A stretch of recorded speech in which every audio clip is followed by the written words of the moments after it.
네, 여러분 참 오늘도 경제 공부하는 시간입니다. 여러분들 이병태 교수는 경제 늘 일주일에 하나씩 좋은 주제 가지고 와서 공부 가르쳐 주는 것은 그냥 지나가다가 한번 이렇게 본다 이런 식으로 보지 마시고 정말 뭐 공부를 한다는 생각으로 마음을 잡고 종이 하나 꺼내놓고 볼펜 들고 그렇게 보시기 바랍니다. 그렇게 해서 열심히 한 1년만 꾸준히 보시면 상당한 수준까지 경제 전체를 그림을 그릴 수 있을 것이라고 저는 자신합니다. 이병태 교수님 모셨습니다. 어서 오십시오. 예, 안녕하십니까. 오늘은 드디어 쌀 문제입니다. 예. 예. 제목부터 한번 보여주시죠. 뭐. 이제 쌀 생산은 과잉이 되고 예. 소비는 계속 줄고 예. 정부한테 대책 내놓으라는 이야기들을 쉽게 하시고 예. 농민들은 자꾸 늙어가시고 도대체 잘 사는 농촌을 어떻게 만들 수 있는지 그리고 정치인들의 그 농촌 살리자는 주장들이 얼마나 많은 사회적 비용을 야기하고 있는지 한번 살펴보도록 하겠습니다. 예, 고맙습니다. 사실 이 쌀 문제는 경제학자들도 막 워낙에 이게 정치적 논리가 그냥 압도하기 때문에 아예 분석 자체를 잘 하지 안 하려고 그래요. 근데 오늘 우리 교수님께서 최근에 여러 가지 정계에서도 헛소리들이 나오니까 분석을 해 주십니다. 잘 한번 들어보시기 바랍니다. 시작하시죠. 뭐. 예. 제가 이제 그 주제에 관심을 갖게 된 이유가 최근에 우리 문재인 전 민주당 대표께서 그 농촌에 가셔가지고 요새 이제 데모하시다가 돌아가신 분 때문에 이제 저게 농촌 문제가 또 상당히 주목을 받고 있는데 몇 가지 아주 획기적인 주장을 하신 게 언론에 보도가 됐습니다. 그래서 그 주장을 요약해 보면 식량 주권을 지키는 농민을 공무원에 준해서 대우해야 된다. 그리고 식량에 앞으로 이제 기후 변화도 있고 환경 변화도 있으니까 이 식량 주권을 확보하지 않으면 국가적 위기 상황이 초래된다. 그 쌀값이 이렇게 떨어지고 있는데 대책을 마련하지 않는 정부는 거의 범죄적인 행위다. 그리고 과잉 생산을 하고 재고량이 넘치니까 밥쌀 수입을 즉각 중단해야 된다. 그 다음에 200만 톤이 넘는 재고가 있으니 북한에 지원을 해야 된다. 이런 주장을 하셨어요. 그런데 저는 상당히 과감한 주장이고 사실과 맞지 않는 주장도 많은데 그리고 위험한 주장인데 왜 사회적 논의가 안 일어나는지 그게 좀 신기했습니다. 그래서 오늘 이 말씀이 우리 문재인 전 대표 말씀이 얼마나 현실과 부합하는 제안인가 그걸 한번 좀 따져보도록 하겠습니다. 한번 보시죠.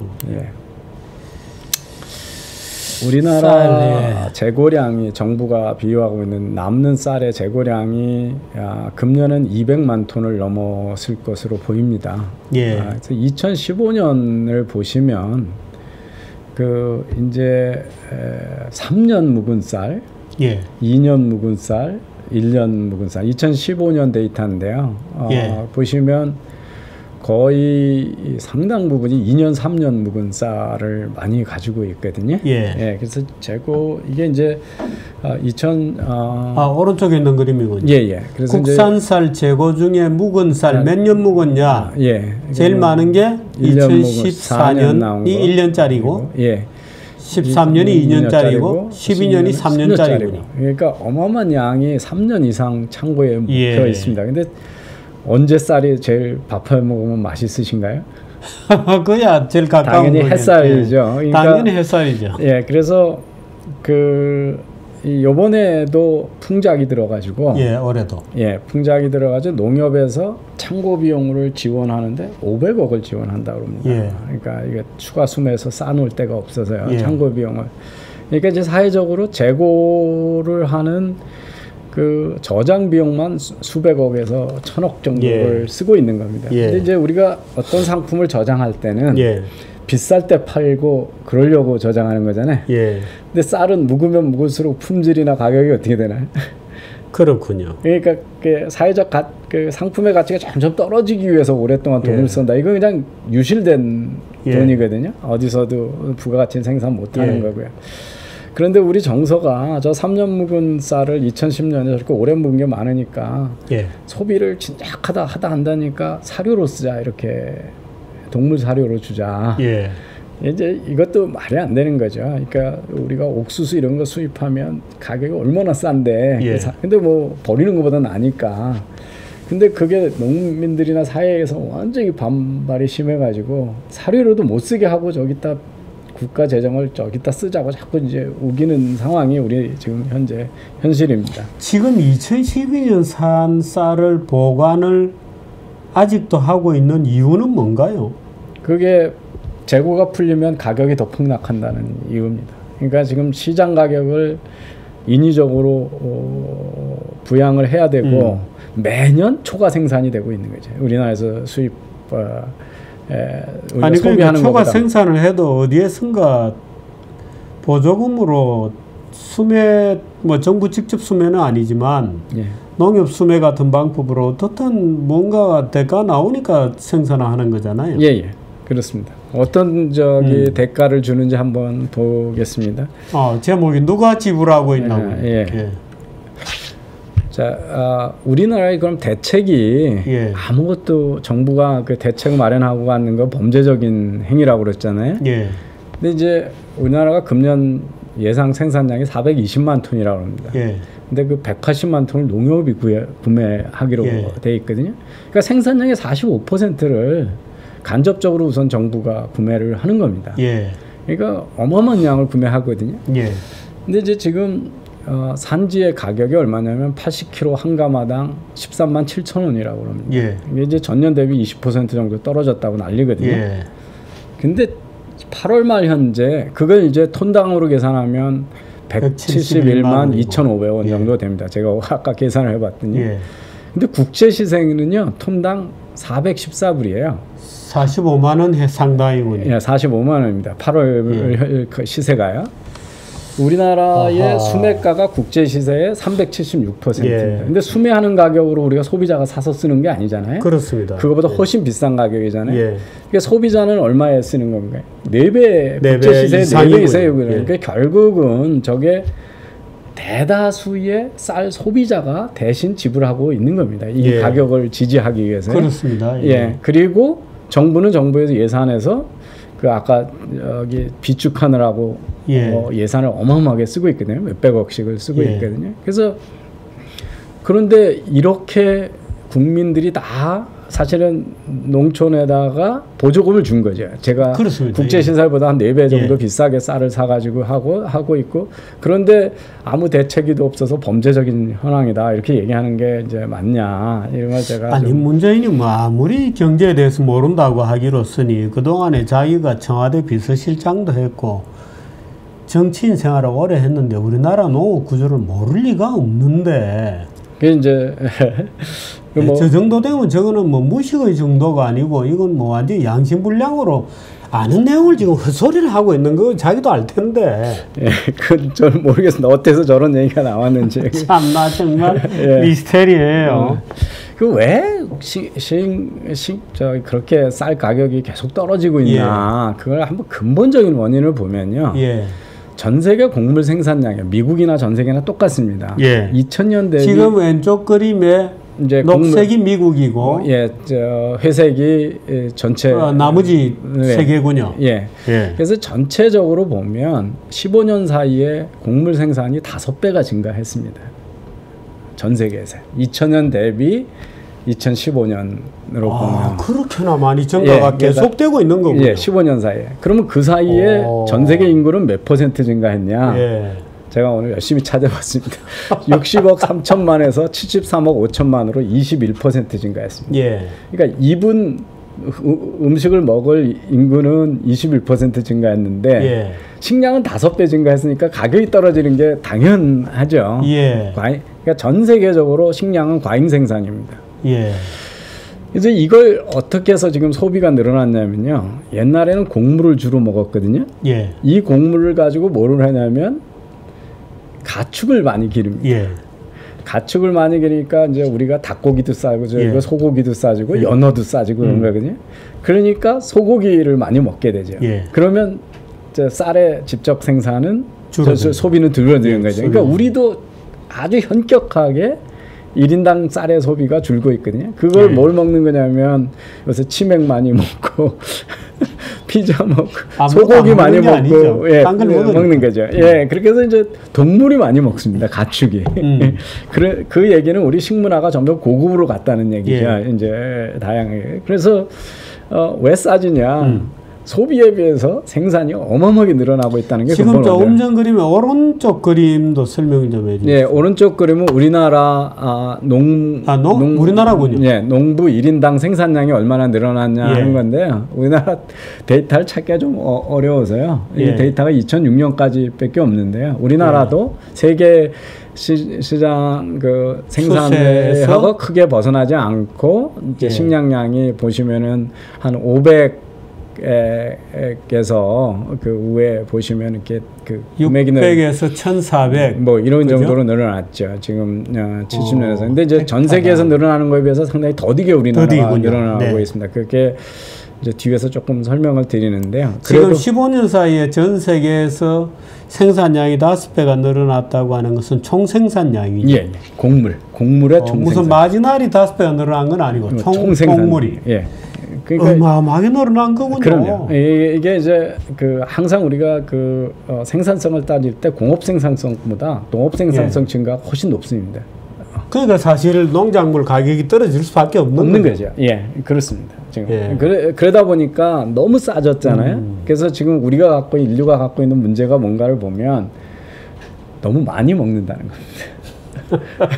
더 이상 과다 소비를 하는데도 못 당하는 거죠. 지금 이게 보여드리는 게 그 오른쪽 녹색은 뭡니까? 이게 이제 전 세계 인류 중에서 예. 하루에 섭취하는 열량이 얼마가 되냐. 그런데 3,000? 예, 이게 하루에 3,000칼로리 이상 먹는 사람들의 인구 비중이고요. 어이구. 유엔에서 정한 그 성인 남자가 건강하게 뭐 하루 먹어야 되는 권장 칼로리가 2,400칼로리거든요. 아, 그렇습니까? 예, 2,400칼로리인데 2,400이 어디쯤입니까? 2,400 그 사이고. 예. 분홍색? 예, 요 정도 먹어야 예. 건강한데 지금 보시면 2,000칼로리 미만 먹는 그 소위 굶는 사람 숫자는 거의 없어졌고요. 예. 3,000칼로리 이상 먹는 사람이 급등이 늘어나고 있거든요. 이게 보시면 전 세계에서 가장 못 사는 아프리카의 콩과 잠비아가 하루 섭취량이 한 1,500에서 1,800칼로리 됩니다. 예. 여기가 굶는 사람들입니다. 근데 북한이 고난 행구 10년 끝나고요. 사정이 좀 좋아져서 2010년 기준으로 보면 딱 건강한 좀 다이어트하는 예. 양의 2,100에서 2,400칼로리를 먹거든요.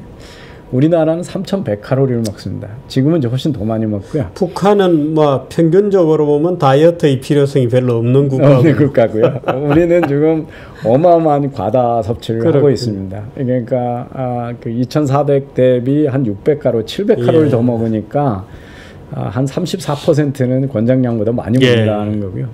미국은 거의 4,000칼로리를 먹습니다. 4,000칼로리 하루에. 그러니까 이제 다 그 비만이 그러니까 막 이렇게 출렁출렁하고 다니는 그렇게 돼 있습니다. 그래서 그러니까 식품은 이제 저희 어렸을 때 밥알이라도 하나 남기면 이게 뭐 그러니까 큰일 나는 것처럼 하고 그랬지만 식품이 넘쳐나는 세상에 우리가 살고 있다. 이제 그런 걸 보실 수가 있고요.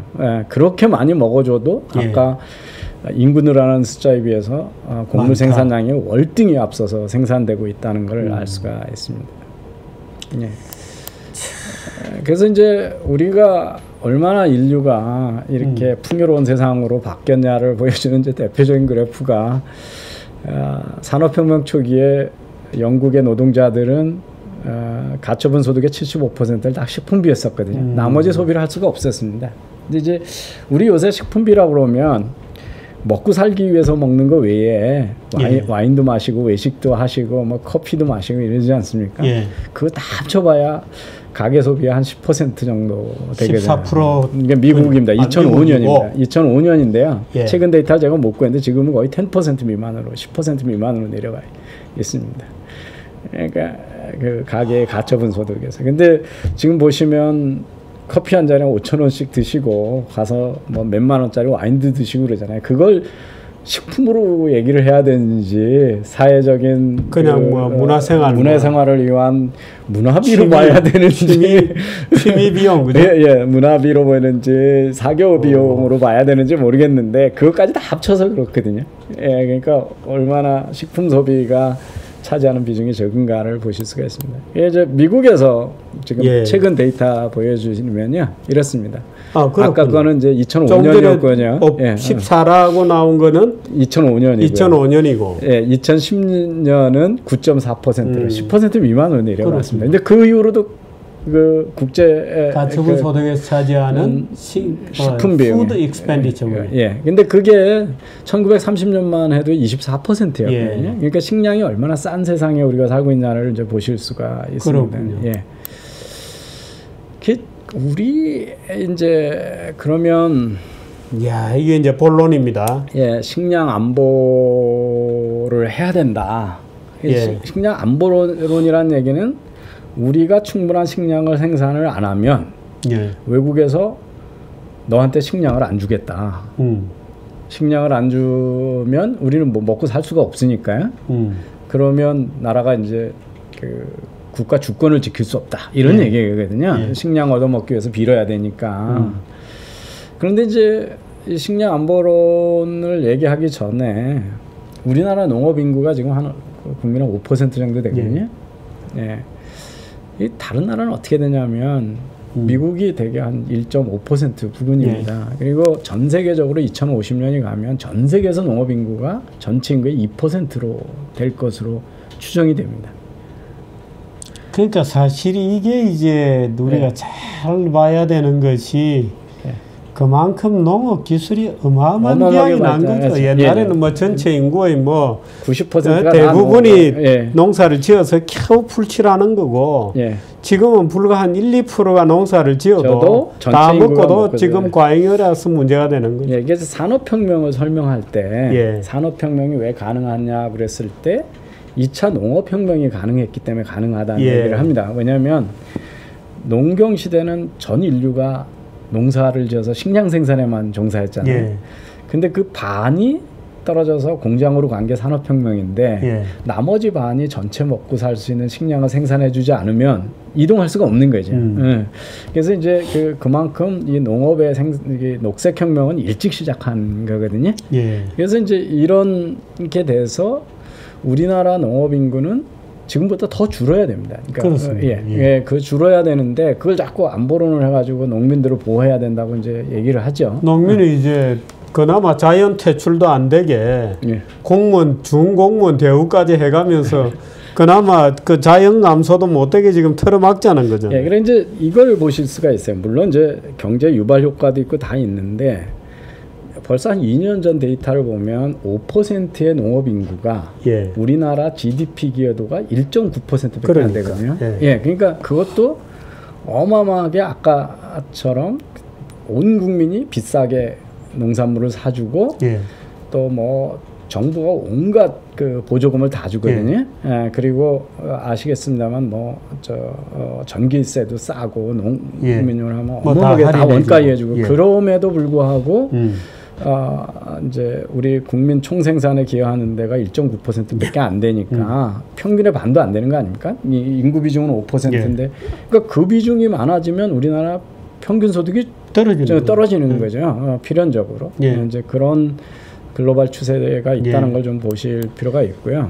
제가 이제 이거 미국 미국이 전체 일자리 중에 농민의 일자리가요. 미국도 1700년대 산업혁명 전에는 90%가 다 농민이었습니다. 그렇겠죠. 근데 그게 최근에 그러니까 이게 일관되게 떨어져서 지금 1.7%가 2011년이고요. 지금은 이거보다 더 작습니다. 농업인구의 한 1.5% 정도가 남아 있거든요.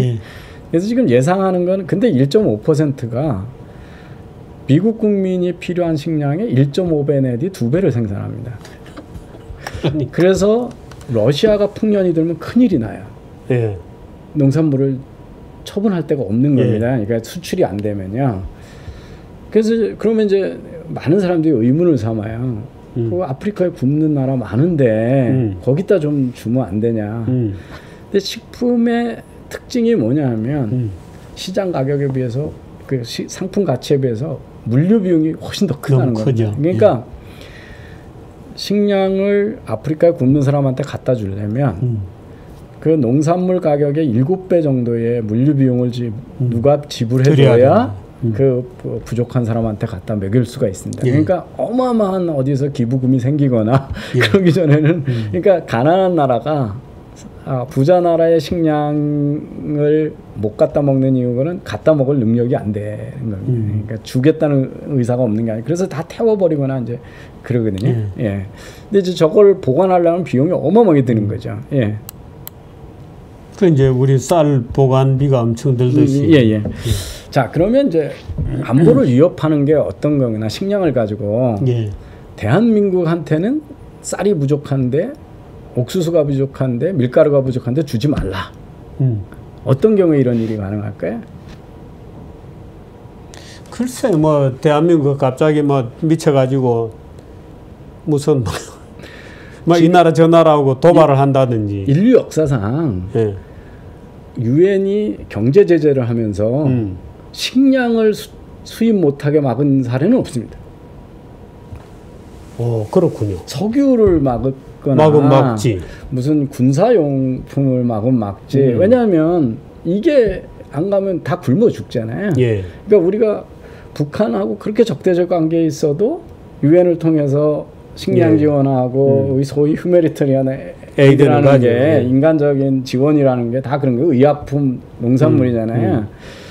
그래서 어떤 경우에 도대체 우리나라한테 그러니까 이게 그걸 가지고 위협을 하려면 한두 개 나라가 그러니까 식량이 남지 않고 한두 개 나라가 독과점적인 식량을 갖고 있고 그 나라하고 우리나라가 적대적으로 되고 유엔에서 볼 때 저 나라는 지구상에서 없어져야 되고 인구가 다 멸종하기 전까지는 식량 수출을 금지시키지 않겠죠.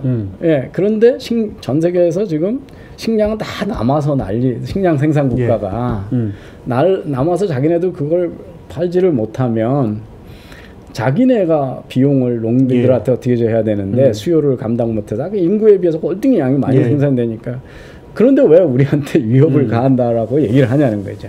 예, 그러니까 이거는 우리가 지구상에서 없어져야 될 나라라고 되면 되기 전에는 그러니까 인종 청소를 하기 전에는 식량이 모자라기 전에는 그러지 않겠죠. 그죠? 전 세계 생산량이 그러니까 이 식량 무기론이라는 게 근거가 없는 이야기라는 겁니다. 지금까지.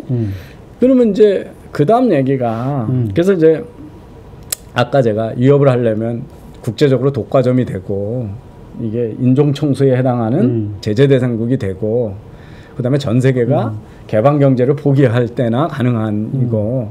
근데 왜 이걸 가지고 위협을 하냐는 거죠. 그러니까 뭐 에너지도 있고 광산 자원도 있고. 근데 그렇게 되면 많은데 그리고 도시국가나 이런 나라들 농업이 없는 나라들은 다 생존이 불가능하지 않습니까? 왜 대한민국만 위협의 대상이 되냐 이런 얘기를 해서 그다음에 이제 그다음에 얘기는 나오가 지금은 그런데 기후변화가 일어나가지고 생산이 안 되면 그때 무기를 써야 되니까 미리 준비하고 있어야 돼 이런 얘기거든요.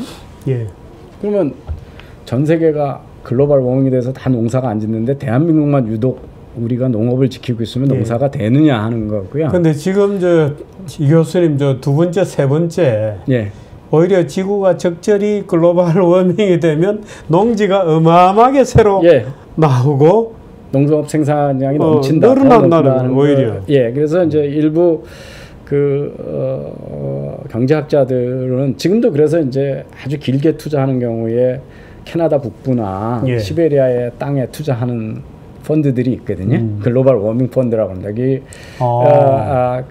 특히 이제 그린랜드 같은 데가요. 석유 자원이 어마어마한데요. 지금 거기가 뭐 마이너스 30도 이러니까 지금 석유 생산 못 하거든요. 근데 MB 대통령이 거기 갔을 때 노르웨이 갔을 때 그린랜드 가서 MOU 맺고 그랬던 게 뭐냐면 지금처럼 글로벌 워밍이 되면 석유 가격이 폭락한다고 그럽니다. 왜냐하면 워낙 그쪽에 그 밑에 뭐 석유가 많으니까. 그래서 우리가 저 그린랜드를 왜 그린랜드라고 그랬냐면 그 옛날엔 그린이었대잖아요. 예, 갑자기 기후가 올라가가지고 바이킹족이 거기까지 가서 바이킹족이 거기까지 가서 농사를 지었기 때문에 그린랜드라고 그랬던 거거든요. 그러다가 갑자기 다시 추워지니까 바이킹족은 거기서 생존을 못하고 에스키모인들만 거기서 살아서 지금 이제 우리하고 같은 이 몽골로이드들이 그쪽에 살고 있는 땅이거든요. 그러니까 이게 모든 위협에 대해서 우리가 다 미리 갖추고 준비하고 있어야 되는 얘기도 너무 확률적으로 한 데다가 우리나라만 글로벌 워밍에서 비껴가지고 농사 짓고 있으면 딴 데는 다 흉장인데 우리만 농사 질 수 있다는 논리도 우리는 워낙 작은 땅이지 않습니까? 글로벌 워밍에서 우리만 피해간다고 주장하는 것도 그렇고 어떤 또 이렇게 날이 더워지면 식량이야 뭐 지금과 다른 식품이 생산이 되겠죠. 그렇지만 그게 올라간다는 것도 별로 과학적으로 증명된 바가 없다. 이제 그런 말씀을 드리고요. 많은 경우 이제 농촌에 이게 우리나라에서 툭 하면 산지에서는 양파가 얼마인데 서울에서는 얼마다 이런 얘기를 하면서 직거래하고 뭐 이러면 다 예측 잘 살 수 있을 것처럼 주장들을 하세요. 근데 이제 전 세계적으로 보면 식품으로 1달러를 쓰면 농민이 얼마를 가져가냐 보면 미국에서 경우에 2008년만 해도 16%였는데요. 2013년에 10%로 줄거든요. 그러니까 여기 보시면 오른쪽 그림이 그 그림입니까? 1달러를 쓴다고 그랬을 때 제일 요만큼이 10.5센트만큼가 농부가 가져가요. 농부의 몫이다. 이 중간 유통업체하고 가공업체하고 식당 셰프 뭐 이런 사람들이 다 가져가는 거예요. 그러니까 우리가 예를 들어서 김치찌개를 하나 먹었다. 그럼 거기에서 10,000원짜리 먹으면 1,000원만 농민들에 간다는 거죠. 9,000원은 다 중간. 왜냐하면 이게 원재료인데 사실은 그게 일반적 경향이죠. 대부분 다 그렇습니다. 일반 공산품도 그렇습니다. 이게 이제 아까도 말씀드렸지만은 넘치는 데다가 수요는 넘친 데다가 보관 비용이 높으니까 저장도 잘 안 되고요. 보관을 할 수가 없으니까 대처 수단이 없고. 그다음에 생산과 수요의 가격 부위 워낙 크거든요. 근데 이제 마치 중간업자가 다 폭리를 취해서 그런 것이 그럽니다. 그러면 대기업이 다 농산물 유통업만 해서 돈 벌지 않겠습니까? 근데 대기업은 절대 이거 안 합니다. 왜? 이게 너무 풍작이 들어도 망하는 거고요. 너무 흉작이 들어도. 대개는 그 유통업자들이 안정적으로 하려고 계약 재배를 하거든요. 그러다 너무 싸지면 그러니까 이게 어마어마하게 고위험 산업입니다. 그러니까 기업으로서는 사실은 가격 변동성이 너무 최소화되고 관리 가능한 상품이기를 원하죠. 그 사실은 이게 잘 맞지 않는 거죠. 그러니까 다 보면 자영업자들이 식품 중간 유통업부를 하거든요. 농산물. 근데 그걸 마치 무슨 대기업이 들어가서 유통해서 다 먹고 그래서 농민들은 다 수탈당하는 것처럼 얘기를 합니다. 이게 이제 이 산업 구조가 원래 그렇다는 걸 좀 이해를 하셔야 되고요. 이제 밥쌀을 수입을 중단하자고 지금 문재인 대표가 주장이죠. 이것 때문에요. 기억나시는지 모르겠는데 YS가 대통령 되시면서 대통령 직을 걸고라도 쌀 수입은 막겠다 이렇게 거짓말을 하셨거든요. 그러고 집권하셨어요. 근데 우리가 WTO에 가입하는 순간 안 할 재주가 없는 거잖아요. 우리가 원하는 건 수입 금지하고 우리는 모든 걸 다 수출하겠다. 이게 어느 WTO 체제에서 그걸 해줘요. 이미 WTO에 가입한다고 그랬을 때 쌀 수입을 직을 걸고라도 막겠다라고 했던 거는 거짓말이었거든요. 그래서 애매한 농수산부 장관만 3명인가 4명 사퇴를 시켰습니다. 그래서 우리가 두 가지 중에 하거든요. 관세를 낮춰서 수입을 개방하든지 아니면 의무적으로 얼마 양을 사주겠다고 약속을 했죠. 근데 이제 아까 지금 쌀 수입을 일정량을 사주는 걸 포기하고 관세를 낮추면 어떻게 되겠습니까? 국제 시세에 아까도 얘기했지만 4배나 비싼데 물밀듯이 들어오면 지금은 정부가 인위적으로 우리가 잘 먹을 우리나라 사람들이 좋아하지 않는 쌀만 수입을 하거든요. 근데 만약에 그것도 사실은 약속 위반이에요. 예, 공수부린 건데. 예, 근데 저희 미국에 살고 그럴 때 다 미국에서 재배한 일본 사람들이 재배한 쌀 맛있게 먹었잖아요. 그런 거 수입하면 우리나라 그냥 캘리포니아 쌀 그러니까 칼로스 이런 거 뭐. 예, 그런 거 수입하면 그 순간 그냥 시장은 와야 되는 거거든요. 그러니까 그다음에 이제 밥쌀을 누가 쓰냐면요. 제가 다 김밥집에서 씁니다. 그게 한 줄에 1,000원이 가능한 이유가 찐밥을 수입하기 때문에 그렇거든요. 국제 시세로. 그러면 김밥 한 줄에 한 4,000원 하면 누가 망할 것 같습니까? 아니 우리나라에 있는 바보들은 김밥 한 줄 4,000원 하면 김밥 장사가 부자가 될 거라고 주장을 해요. 그러니까 농민을 이거 살린다고 그러는 순간 요 앞에 많은 김밥집들은 다 망하는 겁니다. 그래서 도대체 이 얘기를 어떻게 하는지 우리가 W 체제에 있고 FTA를 전 세계에서 제일 많이 한 나라인데 쌀을 수입하지 말자. 그러면 휴대폰 수출도 하지 말고 우리나라 파프리카도 수출하지 말고 농산물 중에 비싼 파프리카도 수출하지 말고 자동차도 수출하지 말자는 얘기인데 WTO 체제에서 탈퇴하거나 농수산물을 개방하는 순간에 쌀 시장은 그냥 완전히 초토화돼가지고 국내를 할 텐데 어떻게 이런 얘기를 그렇게 되면 결과적으로 조선시대처럼 그 자체적으로 문 닫아 그러고 소규모 그야말로 저 동네 백성들 우격다짐으로 저 논에 밀어 넣어서 미작 산업으로 그나마 흉년 들면 많이 굶어 죽고 이런 경제로 돌아갈 수밖에 없는 것입니다. 1960년 이전으로 가기 전에는 불가능하죠. 그래서 자 그다음에 이제 농민을 준공무원으로 처우하자 그러셨잖아요. 그 처우를 뭐 어떻게 하시는 건지 구체 안 내놨으니까 제가 잘 모르겠습니다. 근데 이게 가능한 일이냐 하면 제가 금년 6월 30일 정부 통계를 가서 했더니 공무원이 102만 명입니다. 102만 6,739명이거든요.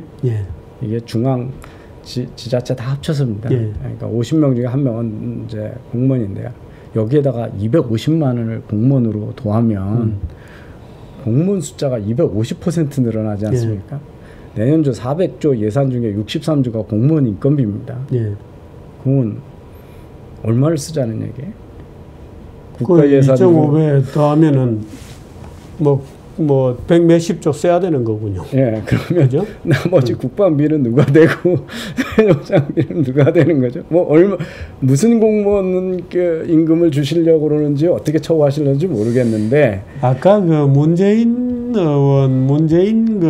말하자면 대선 후보 가장 유력한 야권의 대선 후보라고 하는 분이 그렇게 중요한 말을 했는데도 언론이 별 반응이 없었던 것은 둘 중에 하나일 겁니다. 저게 말이 안 된다고 너무나 당연한 것으로 생각했거나 근데 저는 그렇게 보지 않아요. 왜냐하면 저게 정치권에서 무슨 논쟁이 돼야 되는데 저게 인기 있는 발언이거든요. 여권인 새누리당 안에서도 저런 주장을 하는 사람들이 꽤 있어요. 그러면 농촌 의원들은 우선 그러시고요. 농촌당은 다 그렇고 또 약간 좌익적 세계관을 가진 분들은 대부분 저렇게 생각할 가능성이 높아요. 그래서 저는 저런 이야기가 아무런 논쟁 없이 그냥 언론에 다 보도되고 아무도 하는 거에 대해서 도대체 누가 어떻게 저걸 감당할 수 있는 얘기인지. 그리고 지난번에는 너무 급히 나오셔가지고 준비 안 하고 나오셔가지고 안 됐다고 그러셨잖아요. 이번에는 대통령에? 이번엔 준비 잘 하셨다고. 저런 걸 준비하는 모양이죠. 그래서 뭐 제가 특정 정치인에 대한 호불호를 얘기하는 게 아니고 이 농어촌 문제에 대해서 대책이 있는 거냐에 대한 이제 질문을 던지는 거고요.